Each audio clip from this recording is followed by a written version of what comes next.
नमस्कार दोस्तों, मेरा नाम है धीरज और स्वागत है आपका द एनलाइटेंड एकेडमी चैनल पे। इंडियन पॉलिटी सीरीज की लास्ट वीडियो जो मैंने अपलोड की थी उसमें हमने डिस्कशन किया था the Indian council act of 1892। आज के इस वीडियो में हम डिस्कस करेंगे the Indian council act of 1909। British parliament ने भारत के लिए 3 काउंसिल एक्ट इंट्रोड्यूस किए थे, यहाँ पे लागू किए थे।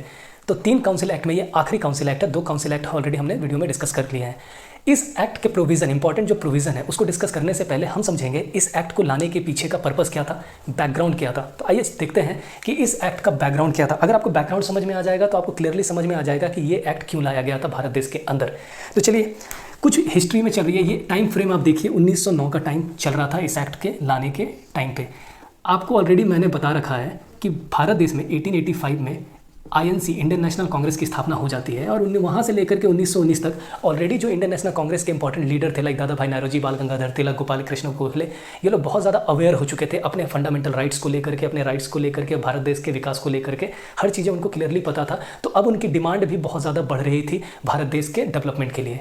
तो यहाँ तक बहुत सारी चीज़ें ऑलरेडी वो अवेयर थे। एक तो पहली बात थी 1892 का जो इंडियन काउंसिल एक्ट आया था, भारत परिषद अधिनियम जो आया था, उसकी जो खामियां थी वो भी ऑलरेडी ये जान रहे थे और उसमें भी सुधार की बात ये कर रहे थे।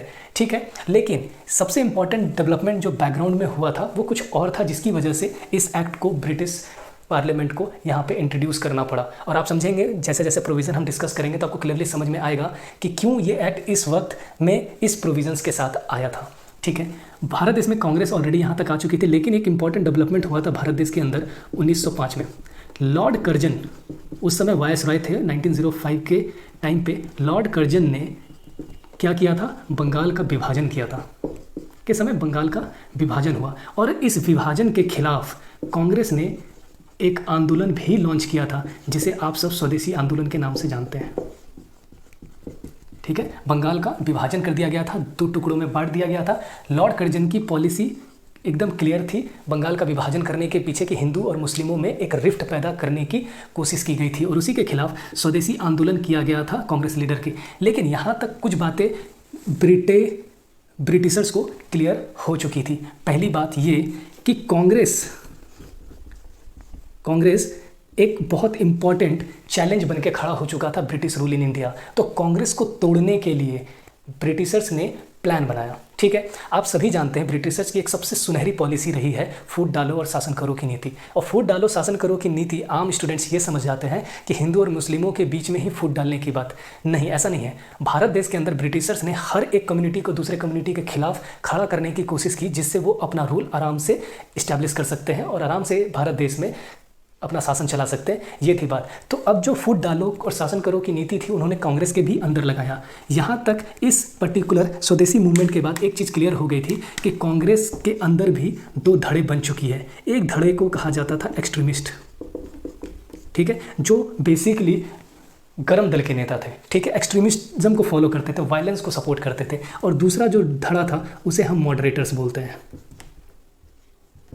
मॉडरेटर्स ये नरम दल के लोग थे और ये गरम दल के लोग, क्योंकि स्वदेशी मूवमेंट को लीड कर रहे थे कांग्रेस और यहाँ से ही रिफ्ट शुरू होने लग गया। और यही रिफ्ट आगे चल करके आप सभी जानते हैं कि 1907 में सूरत का स्प्लिट हो जाता है।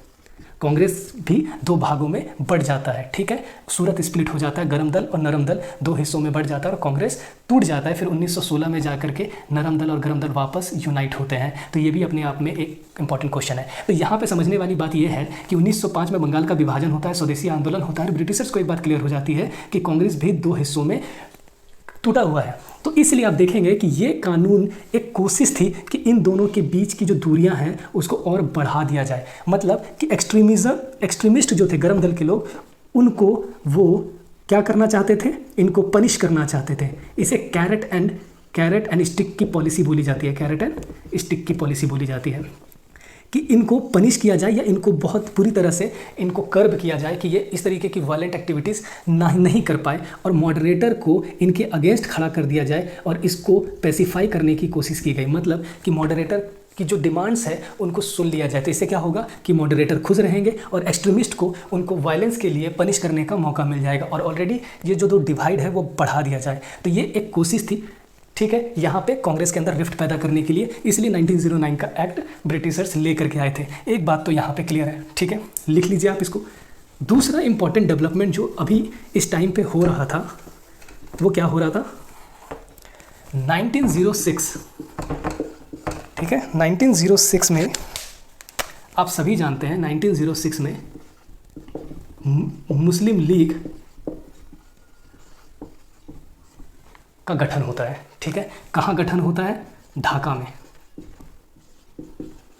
और इनका गठन करते कौन है? आगा खान,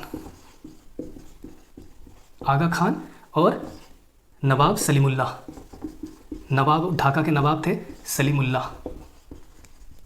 अब ये मैं क्यों बता रहा हूँ? देखिए, एक तरफ तो कांग्रेस को डिवाइड करने के लिए एक कोशिश हो चुकी थी कि मॉडरेटर्स की जो डिमांड्स है उसको फुलफिल किया जाए, और वो इस एक्ट के प्रोविज़न में आप देखेंगे कि किस तरीके से मॉडरेटर्स की डिमांड को फुलफिल किया जाए और एक्सट्रीमिस्ट को किस तरीके से दबाया जाए। और यहीं पे आप देखेंगे 1908 में इस एक्ट को लाने से पहले बाल गंगाधर तिलक को जेल भेज दिया जाता है, एक्सट्रीमिस्ट को पनिश किया जाता है। मॉडरेटर्स के लिए ये एक टाइप ऑफ गिफ्ट था कि उनको खुश करने का, ठीक है, कि एक ग्रुप को आप खुश करो, दूसरे को पनिश करो, दोनों में खुद डिवाइड हो जाएगा। सेम उसी तरीके से मुस्लिमों की एक और स्ट्रैटेजी थी कि हिंदू और मुस्लिमों के बीच में एक रिफ्ट पैदा किया जाए, डिवाइड। ऑलरेडी एक कोशिश बंगाल विभाजन से वो कर चुके थे, लेकिन स्वदेशी मूवमेंट में हिंदू मुस्लिम दोनों मिल करके साथ में स्वदेशी मूवमेंट निकाल रहे थे। लेकिन अब की बार उन्होंने एक दूसरी चाल चली कि हिंदू और मुस्लिम को डिवाइड करने की। इसलिए सीक्रेटली जो आगा खान है, नवाब सलीमुल्लाह है, इनकी एक ग्रुप लॉर्ड मिंटो से मिलती है जाकर के, और लॉर्ड मिंटो इनको कहते हैं कि आप एक ऑर्गेनाइजेशन बनाइए। किसके लिए? मुस्लिमों के लिए। ठीक है, मुस्लिमों के लिए ऑर्गेनाइजेशन बनाइए, और ये ऑर्गेनाइजेशन किसको काउंटर करेगी? ये ऑर्गेनाइजेशन काउंटर करेगी कांग्रेस को। ठीक है, तो एक तो कांग्रेस में ही डिवाइड कर दिया गया, और कांग्रेस के सामने एक दूसरा ऑर्गेनाइजेशन खड़ा कर दिया गया जिसका नाम रखा गया मुस्लिम लीग। और 1906 में मुस्लिम लीग की स्थापना की जाती है। नवाब सलीमुल्लाह और आगा खान ढाका में इसकी स्थापना करते हैं, और ये प्रॉमिस किया गया इन लीडर्स को कि आप जब ऑर्गेनाइजेशन ले करके आएंगे तो हम आपको सेपरेट इलेक्टोरेट मुस्लिमों के लिए हम एक तरीके का रिजर्वेशन देंगे। कहाँ? लेजिस्लेटिव काउंसिल के अंदर। मतलब पृथक प्रणाली जो होगी, पृथक, आप यहाँ देख रहे होंगे, पृथक निर्वाचन प्रणाली की शुरुआत आपके लिए की जाएगी मुस्लिमों के लिए। तो एक तरफ से मुस्लिमों को ये सपोर्ट करना चाहते थे कि हिंदू उस मुस्लिमों से ज़्यादा डिटैच्ड हों और इन दोनों में यूनिटी ना बनी रहे, जिससे ब्रिटिश अपना रूल आराम से कर सकते हैं। तो ये एक बैकग्राउंड है जो आप समझ रहे होंगे यहाँ पे, और यही सब चीज़ आपको यहाँ के प्रोविज़न में देखने को मिलेगा। तो चलिए डिस्कस करते हैं फर्स्ट प्रोविज़न। अब इस एक्ट को, भारत परिषद अधिनियम 1909 को क्या कहा जाता है? मॉर्ले मिंटो सुधार भी कहा जाता है। मॉर्ले मिंटो सुधार क्यों कहा जाता है? मैं यहाँ पे लिख दे रहा हूँ, क्योंकि ये एक्ट को ले करके आने वाले लोग कौन थे? मॉर्ले और मिंटो। तो जो मॉर्ले थे वो सेक्रेटरी ऑफ स्टेट थे। आपको ऑलरेडी बताया मैंने कि गवर्नमेंट ऑफ इंडिया एक्ट में सेक्रेटरी ऑफ स्टेट का पोस्ट आया था जो डायरेक्टली ब्रिटिश पार्लियामेंट के रिप्रेजेंटेटिव थे। और मिंटो जो थे, ये भी क्वेश्चन आता है एग्जाम में, वो कौन थे? उस समय के वायसरॉय थे। ठीक है, और लॉर्ड मॉर्ले से मिलने गोपाल कृष्ण गोखले इंग्लैंड जाते हैं, और ये सारी डिमांड जो आप इसमें देख रहे हैं उस डिमांड को वो जा करके रखते हैं। इस वजह से इस एक्ट का नाम क्या रखा गया? मॉर्ले मिंटो, क्योंकि उस समय सेक्रेटरी ऑफ स्टेट कौन थे इंडिया के? मॉर्ले, और वायसराय कौन थे? मिंटो। ठीक है, एक बात तो ये याद आपको रखनी है। दूसरा जो इंपॉर्टेंट प्रोविजन था और जो कांग्रेस की डिमांड भी थी, this act enlarge the size of central and provincial legislative council. मतलब इस अधिनियम ने केंद्र और प्रांतीय विधान परिषदों में सदस्यों की संख्या को बढ़ा दिया गया था। आपको ऑलरेडी मैंने लास्ट के जो एक्ट थी उसके प्रोविज़न में बताया था दो बातें। एक बात कि जो विधान परिषद थी केंद्र की और प्रांतों की, दोनों में संख्याओं को बढ़ाया गया। मगर किसकी संख्या को बढ़ाया गया? गैर सरकारी सदस्यों की संख्या को बढ़ा दिया गया। अब जैसे आप अगर लास्ट वीडियो को आपने ध्यान से देखा होगा तो वहाँ पे केंद्र, ठीक है, केंद्रीय विधान परिषद की अगर मैं बात करूँ, इसकी मैक्सिमम जो संख्या रखी गई थी, ठीक है, वो कितनी थी? 16। आप समझ रहे हैं? और 16 किसकी? गैर सरकारी सदस्य। जो गैर सरकारी सदस्य होंगे उनकी संख्या मैक्सिमम 16 की गई थी लास्ट के एक्ट में। लेकिन अब इस एक्ट से इस संख्या को बढ़ा करके 60 कर दिया गया कि केंद्र विधान परिषद में 60 गैर सरकारी सदस्य रह सकते हैं। लेकिन ध्यान दीजिएगा, अभी भी जो मेजोरिटी है, ऑफिशियल मेजोरिटी केंद्र विधान परिषद में, वो हमेशा रहेगी। मतलब क्या कि अगर गैर सरकारी सदस्य 60 हैं तो सरकारी सदस्य जो भी होंगे मान लिया जाए कि जो विधान परिषद में 16 बढ़ा करके कर दिया गया, अगर मान लिया जाए तो हमेशा ऑफिशियल मेजोरिटी, जो ऑफिशियल मेंबर होंगे, सरकारी सदस्य होंगे, वो हमेशा ज़्यादा होने चाहिए। मैं एक उदाहरण से समझाता हूँ कि अगर 60 मेंबर हैं तो मान लिया जाए कि 25 गैर सरकारी सदस्य होंगे, तो ज़्यादा आप कह सकते हैं कि 35 जो है 35 वो सरकारी सदस्य होने चाहिए, वो हमेशा ज़्यादा होने चाहिए। ठीक है, एक बात तो ये। दूसरा प्रांतों में, ठीक है, प्रांत की जो विधान परिषद थी उस पे भी सदस्यों की संख्या बढ़ा दी गई, बट कितना किया गया? यूनिफॉर्म नहीं थी, निर्धारित नहीं था। ठीक है, आप इसको ऐसे लिख सकते हैं कि निर्धारित नहीं किया गया।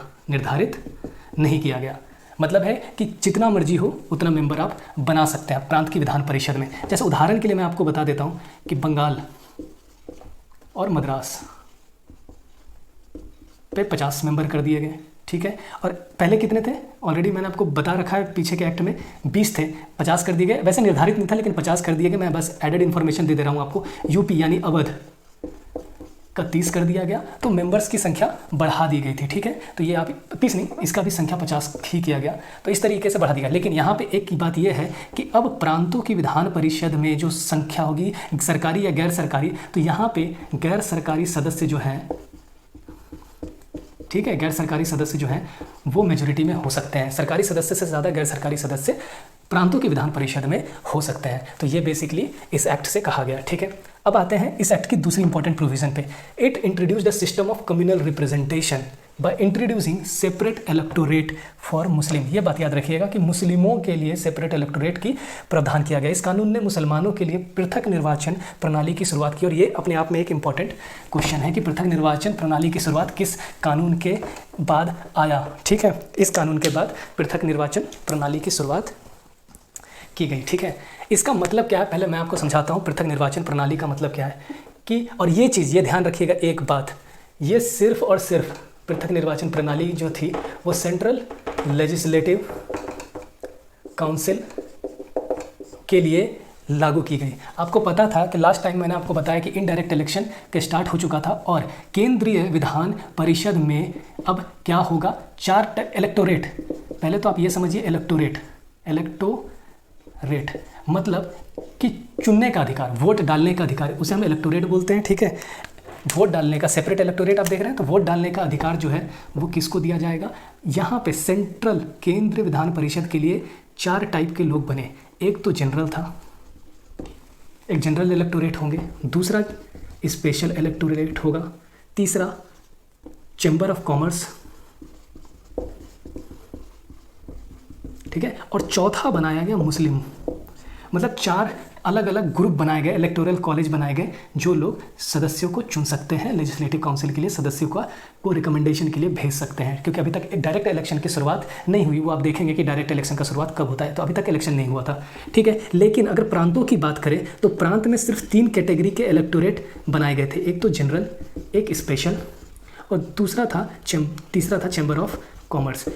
प्रांतों में ऐसा कोई व्यवस्था नहीं किया गया था कि मुस्लिम इलेक्टोरेट होंगे। मतलब आपको बताया जा रहा है कि मुस्लिम इलेक्टोरेट का एक ग्रुप होगा। अब देखिए होता क्या था सेपरेट इलेक्टोरेट में, कि अगर पहले तो मान लिया जाए, मैं आपको ऐसा समझा रहा हूँ, सेंट्रल लेजिस्लेटिव काउंसिल में अगर 60 मेंबर हैं, ठीक है, 60 मेंबर को अपॉइंट कौन करेंगे? ये भी मैंने लास्ट के एक्ट में बताया था कि वायसराय करेंगे। लेकिन वायसराय किसकी रिकमेंडेशन पे करेंगे? तो मैंने आपको बताया था कि बंगाल चैम्बर ऑफ कॉमर्स और जो प्रोविंशियल काउंसिल के लोग हैं वो मिल करके करेंगे।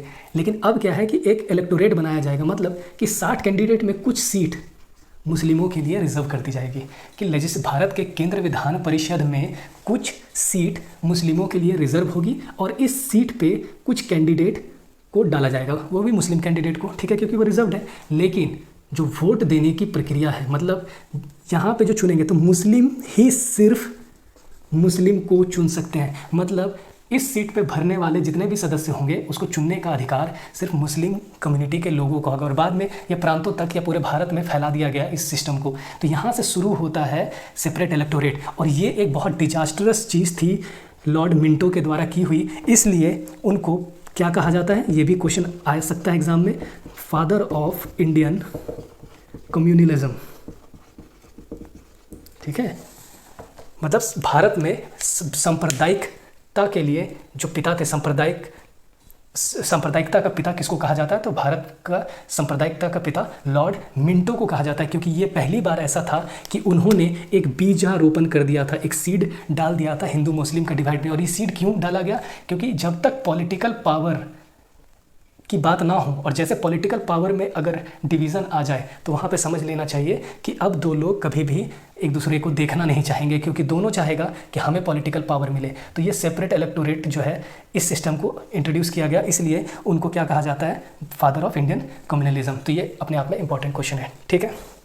नाउ इस एक्ट में का जो नेक्स्ट प्रोविज़न है, first time an Indian named Satyendra Prasad Sinha inducted into central यहाँ पे मिट गया है, एग्जीक्यूटिव काउंसिल, मतलब केंद्रीय कार्यपालिका परिषद में। देखिए मैंने बताया था कि दो तरीके की काउंसिल थी, एक तो एग्जीक्यूटिव काउंसिल और एक थी लेजिस्लेटिव काउंसिल। अब सेंट्रल एग्जीक्यूटिव काउंसिल के अंदर पहली बार किसी इंडियन ने अपना कदम रखा, और उस इंडियन का नाम क्या है? सत्येंद्र प्रसाद सिन्हा। तो इस एक्ट से ये पावर दे दी गई कि अब सेंट्रल लेजिस्लेटिव काउंसिल के अलावा सेंट्रल एग्जीक्यूटिव काउंसिल, जो वायसराय की सेंट्रल एग्जीक्यूटिव काउंसिल है, वहाँ पे भी इंडियन को इंडक्ट किया जा सकता है। और ऑलरेडी मैंने बता दिया, लेजिस्लेटिव काउंसिल में पहले ही इंडियन को इंडक्ट करने की प्रावधान कर दी गई थी इंडियन काउंसिल एक्ट ऑफ 1861 में। अब एग्जीक्यूटिव काउंसिल में एंट्री कर दी गई कि इंडियन भी अब सेंट्रल एग्जीक्यूटिव काउंसिल के अंदर अपनी जगह बना सकते हैं, मेंबर इंडियन भी बन सकते हैं। और पहले ऐसे मेंबर कौन बने? सत्येंद्र प्रसाद सिन्हा। तो ये अपने आप में एक इंपॉर्टेंट क्वेश्चन बन सकता है, ठीक है। यहाँ तक इंपॉर्टेंट प्रोविज़न थी। एक इंपॉर्टेंट प्रोविज़न और है जो मैं यहाँ साइड में आपको बता देता हूँ, ठीक है। इस एक्ट के बाद एक चीज़ ये हो गया कि मेंबर ऑफ लेजिस्लेटिव काउंसिल के मेंबर को अब member of can ask supplementary question. मैंने लास्ट के वीडियो में बताया था, लास्ट के एक्ट को डिस्कस किया था कि उस समय बजट को डिस्कशन करने का अधिकार दिया गया था लेजिस्लेटिव काउंसिल को के मेंबर्स को, लेकिन अब सप्लीमेंट्री क्वेश्चन पूछ नहीं सकते थे, लेकिन अब उनको ये अधिकार दिया गया कि वो सप्लीमेंट्री क्वेश्चन भी पूछ सकते हैं। एक तो पहली बात, और दूसरा एक और पावर दिया, now they can move the resolution, ठीक है। अब रिजोल्यूशन मूव कर सकते हैं किस पे? बजट पे। इससे पहले वाले कानून में आपने देखा था, अधिनियम में क्या मिला था कि आप बजट को डिस्कस कर सकते हैं लेकिन रिजोल्यूशन नहीं ला सकते। मतलब बजट के खिलाफ आप एक रिजोल्यूशन पास नहीं कर सकते हैं, मतलब अविश्वास पत्र आप नहीं पास कर सकते। लेकिन अब अविश्वास पत्र भी पास कर सकते हैं, और क्वेश्चन पूछने के बाद अगर उनका जवाब से आप खुश नहीं हैं तो आप सप्लीमेंट्री क्वेश्चन, मतलब एक नेक्स्ट क्वेश्चन भी आप साथ में पूछ सकते हैं। ये दो प्रोविज़न इस एक्ट के बाद आपको मिल गई थी। तो ये कुछ इंपॉर्टेंट प्रोविज़न थे पार्लियामेंट्री रिफॉर्म के जो भारत देश में, और आपको समझ में आ रहा होगा कि बैकग्राउंड से मैंने ऑलरेडी समझा दिया है कि क्यों ये किया गया। यहाँ पे सेंट्रल लेजिस्लेटिव काउंसिल में लोगों की एंट्री, मतलब नंबर बढ़ा दिया गया था, जिससे कांग्रेस के बहुत सारे मॉडरेटर्स यहाँ आ सके, तो उनको अगर एक पोस्ट मिल जाएगा तो वो खुश रहेंगे। ये एक बात था। और वायलेंस के लिए कांग्रेस की जो एक्सट्रीमिस्ट धड़ थी, मतलब गरम दल की धड़, उनको पनिश किया जा सके, और मॉडरेटर जो नरम दल के लोग थे उनको यहाँ पे जगह दे करके उनको खुश कर दिया जाए। ये एक तो बात समझ में आ गया। सेपरेट इलेक्टोरल लाने के पीछे क्या कारण था कि भारत देश में हिंदू और मुस्लिम दोनों, क्योंकि हिंदुओं को चुन सभी लोग मिल करके सकते थे, लेकिन मुस्लिमों को के लिए तो सीट रिजर्व कर दी गई, और उनको चुनने का भी अधिकार सिर्फ मुस्लिम को दिया गया कि मुस्लिम सिर्फ मुस्लिम को ही चुन सकते हैं, लेकिन हिंदुओं को कौन चुन सकता है? सभी लोग चुन सकते हैं, सभी लोग मिल करके जनरल इलेक्टोरेट में चुन सकते हैं। तो यहाँ से हिंदू और मुस्लिमों के बीच में भी, और ये इतना बड़ा चीज़ था जिसके कारण आप देखेंगे कंसेक्यूटिवली भारत के इतिहास में हर समय दंगे देखने को मिलेंगे, और हिंदू मुस्लिम के बीच में जो दूरियां हैं वो कंटिन्यूअस इतनी बढ़ गई है कि आज तक वो बढ़ी हुई है, ठीक है। क्योंकि because of the political power. तो इसलिए ये एक्ट ने पहली बार एक सीट डाल दिया था हिंदू मुस्लिम के बीच में डिवाइड। तो यहाँ से आपको एक बात समझ में आ जाएगा कि इंडियन काउंसिल एक्ट या पार्लियामेंट्री रिफॉर्म कहने के लिए रिफॉर्म था, लेकिन इससे बेसिकली हुआ क्या? इससे कुछ भी रिफॉर्म भारत देश का तो नहीं हुआ। और आपको ये समझ में आ गया होगा कि ये रिफॉर्म के प्रोविज़न इस तरीके से क्यों बनाए हुए हैं। क्यों? क्योंकि इससे पहले जो बैकग्राउंड मैंने आपको एक्सप्लेन किया, वो बैकग्राउंड रीज़न था इस एक्ट में इस तरीके के प्रोविज़न को इंट्रोड्यूस करने के पीछे, ठीक है। आई होप आपको वीडियो इन्फॉर्मेटिव लगा होगा। तो आप अपने पीयर जो भी एस्पिरेंट्स हैं उनके साथ वीडियो को शेयर कर सकते हैं, और अगर अभी तक आपने चैनल को सब्सक्राइब नहीं किया तो आप चैनल को सब्सक्राइब कीजिए। मिलते हैं आपको नेक्स्ट वीडियो में, तब तक के लिए जय हिंद।